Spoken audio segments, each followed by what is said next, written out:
el informativo Momento 24 tenemos en este momento a Monseñor José Luis Henao Cadaví, obispo de la diócesis Líbano-Honda. Reciban mi saludo de obispo, padre y pastor. Con el Salmo 68 digamos, en medio de la pandemia y el confinamiento: escúchanos, Señor, que tu misericordia es amable, por tu gran compasión, míranos, Señor. Continuamos las reflexiones sobre la oración.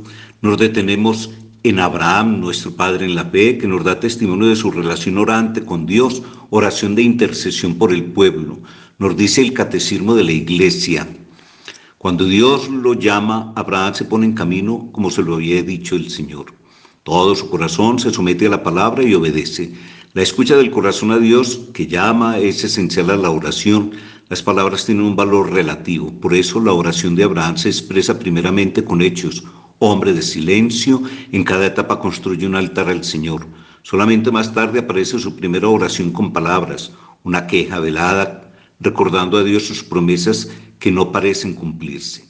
De este modo surge desde los comienzos uno de los aspectos de la tensión dramática de la oración, la prueba de la fe en Dios que es fiel. Habiendo creído en Dios, marchando en su presencia y en alianza con Él, el patriarca está dispuesto a acoger en su tienda al huésped misterioso. Es la admirable hospitalidad de Mambré, preludio a la anunciación del verdadero Hijo de la promesa. Desde entonces, habiéndole confiado Dios su plan, el corazón de Abraham está en consonancia con la compasión de su Señor hacia los hombres y se atreve a interceder por ellos con una audaz confianza.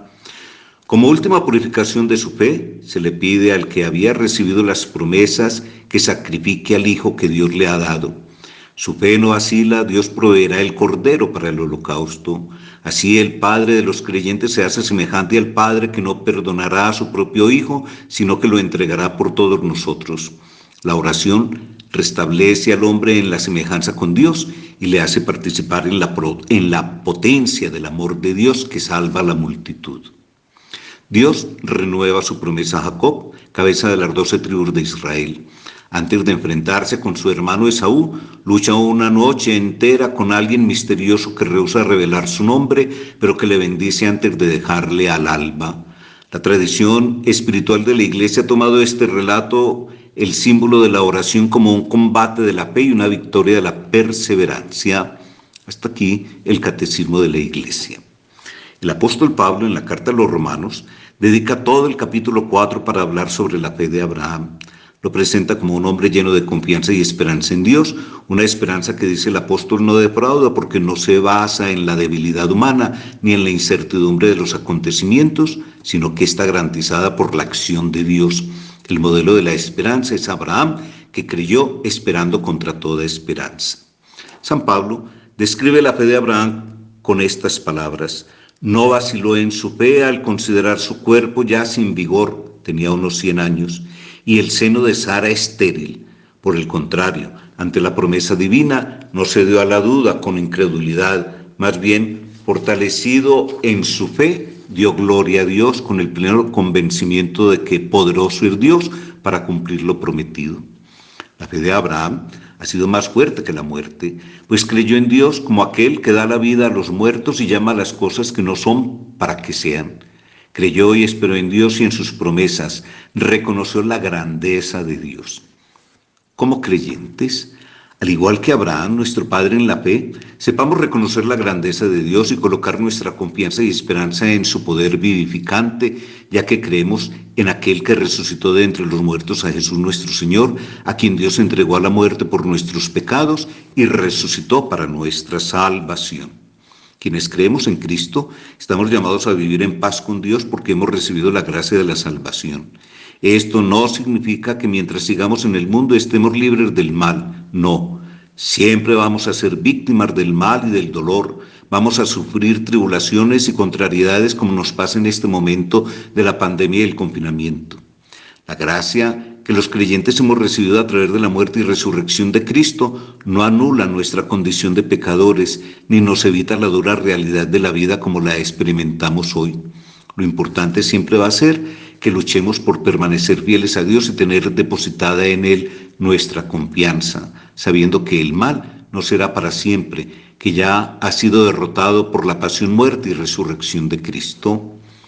Esta situación que vivimos de pandemia y confinamiento tiene que ser para el creyente ocasión para vivir más intensamente el amor a Dios y el amor al prójimo. Es un tiempo que, si sabemos aprovecharlo, nos permite crecer humana y cristianamente. Nos dice el apóstol que los sufrimientos producen paciencia, la paciencia produce virtud sólida y la virtud sólida esperanza. Tenemos la oportunidad de perseverar con fidelidad. El fruto de la esperanza es recoger cuando descubrimos la presencia de Dios en medio de tanto sufrimiento y amargura, esa presencia viva de Dios. No es mera resignación o conformismo. Nuestra esperanza brota de la confianza que ponemos en Dios, que nos ha amado en Cristo, con la cual afrontamos las realidades serenamente, sin dejar que el peso de las dificultades nos aplaste e intentando cambiar lo que se puede cambiar. Nuestra esperanza se sostiene con la certeza que si Dios está con nosotros, ¿quién podrá estar contra nosotros? Y de que ni lo presente, ni lo futuro, ni ninguna otra criatura podrá separarnos del amor de Dios manifestado en Cristo Jesús, Señor nuestro. En estos momentos duros de la vida, no dejemos de vivir como verdaderos hijos de Dios, dejándonos conducir por el Espíritu. No descuidemos la oración de intercesión. Oremos con el Papa Francisco. Bajo tu amparo nos acogemos, Santa Madre de Dios. Sostiene a aquellos que están angustiados porque para evitar el contagio no pueden estar cerca de las personas enfermas. Infunde confianza a quienes viven en el temor de un futuro incierto y de las consecuencias en la economía y en el trabajo. Nos encomendamos a ti que brilles en nuestro camino como signo de salvación y de esperanza. Oh clementísima, oh piadosa, dulce Virgen María. Amén. Dios los bendiga en el nombre del Padre, del Hijo y del Espíritu Santo. Amén.